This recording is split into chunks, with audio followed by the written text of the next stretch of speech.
Bismillahirrahmanirrahim. Cashirkan waxaan ka bilaabeynaa slideshow tab. Waxaa leenahay slideshow tab contains a tools for setting up and viewing the slideshow presentation. Marka waxaa ku jiro toolska markaas aad ku set up gareyn lahayd ama aad ku diyaarin lahayd inta aan presentation ka sameynin qaabku noqon lahaa slide-kaaga. Here you can view slide show from beginning or from current slide oo kale qeybahan kale waa arki doonaa. waxaa leenahay view tab ayadana waxaa ku jirta the view tab contains waxaa ku jira the groups with the tools for manipulating the view of the document. Marka view tab waxaa ku jira groups kuwaasoo marka lagu talagalay in lagu fiiriyo ama wax looga bedelo documentiga kale. We have already mentioned the presentation view group on the zoom tool button here. Marka hore usoo sheegnay qaybta zoom iyo wax noocaas oo kale viewga qayb waxaa jirta oo kusoo qaadana wordka oo kale haddaa xasuusataan oo zoom iyo wax noocaas ay lahayd.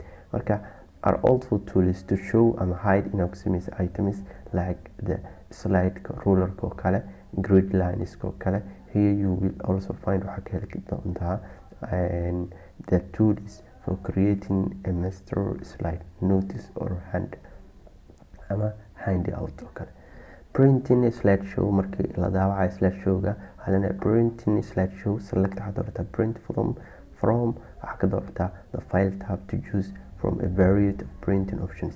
Under print all slides choose waxaad doorataa all slides current slide or ama specific range of slides. Tusaale waxaa la dhihi kartaa 2 ilaa 6 ay daawici kartaa.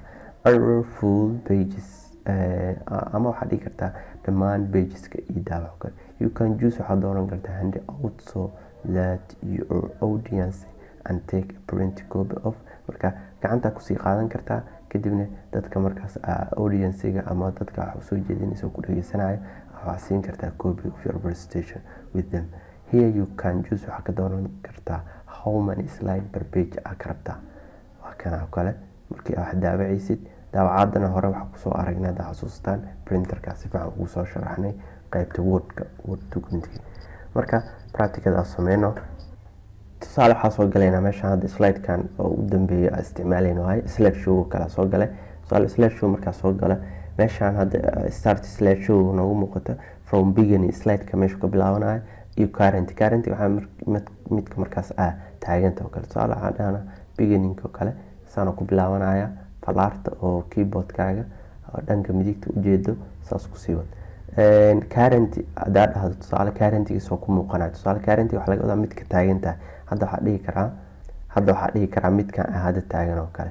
Waxaa dhihi karaa currentiga kan oo kale itusi soo muuqanaya qaabkaas u muuqanaya.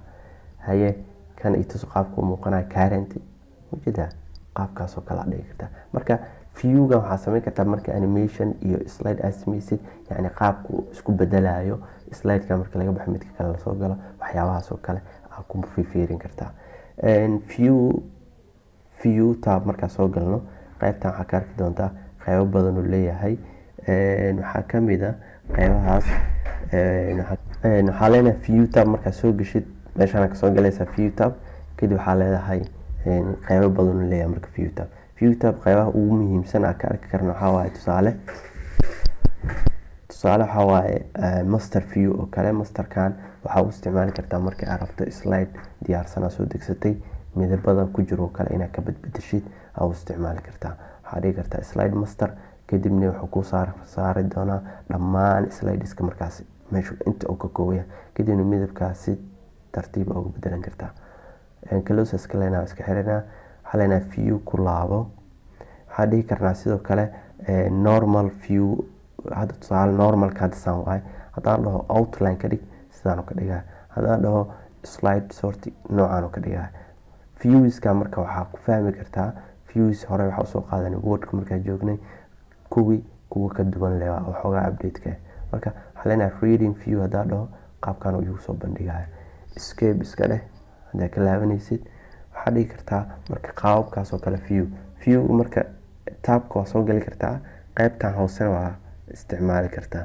intii hadda afartaas inta ku aragna ayagoo diyaarsan intay yaalaan mid waa kan hadda tusaale slideshow haddaan dhaho sidaan igu soo bandhigaya midka kalena waa soo furi kartaa oo tijaabin kartaa. waxaa leenahay printing slide-ka markaa rabtid inaad daawacato waxaa leenahay file kadib waxaa leenahay print. Ama waxaa dhigi kartaa shortcut uu leeyahay control plus b. Marka b-da waa b for ben, control plus b for ben.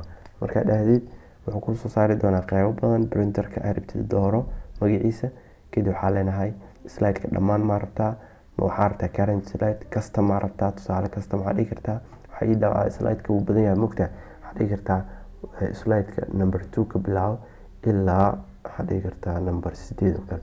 Marka inta u dhaxeysa number 2 ilaa 8 uu ku daabici doonaa. Waxaa maan ii dhaawacay inaad dhigi karto aa samayn kartaa. Qaybtan marka wuxuu ku sheegayaa uncollected iyo collected ka hore usoo sharaxnay hadda casharadii hore la socotay.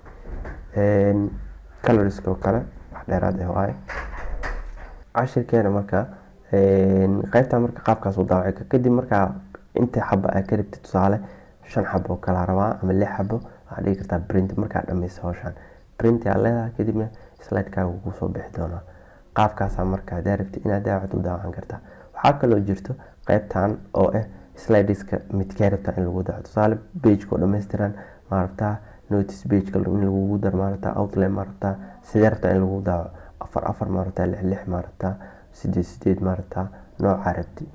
kadib midkaa rabti dooro, kadibna waa lagugu daawici doonaa. hadda 3 xabo bas inta igu jirto soo ma jeedi. kadib print yaa lahaa sidaas kugu soo bixi doonaa. cashirkeena intaan ku egyahay waa mahadsantihiin.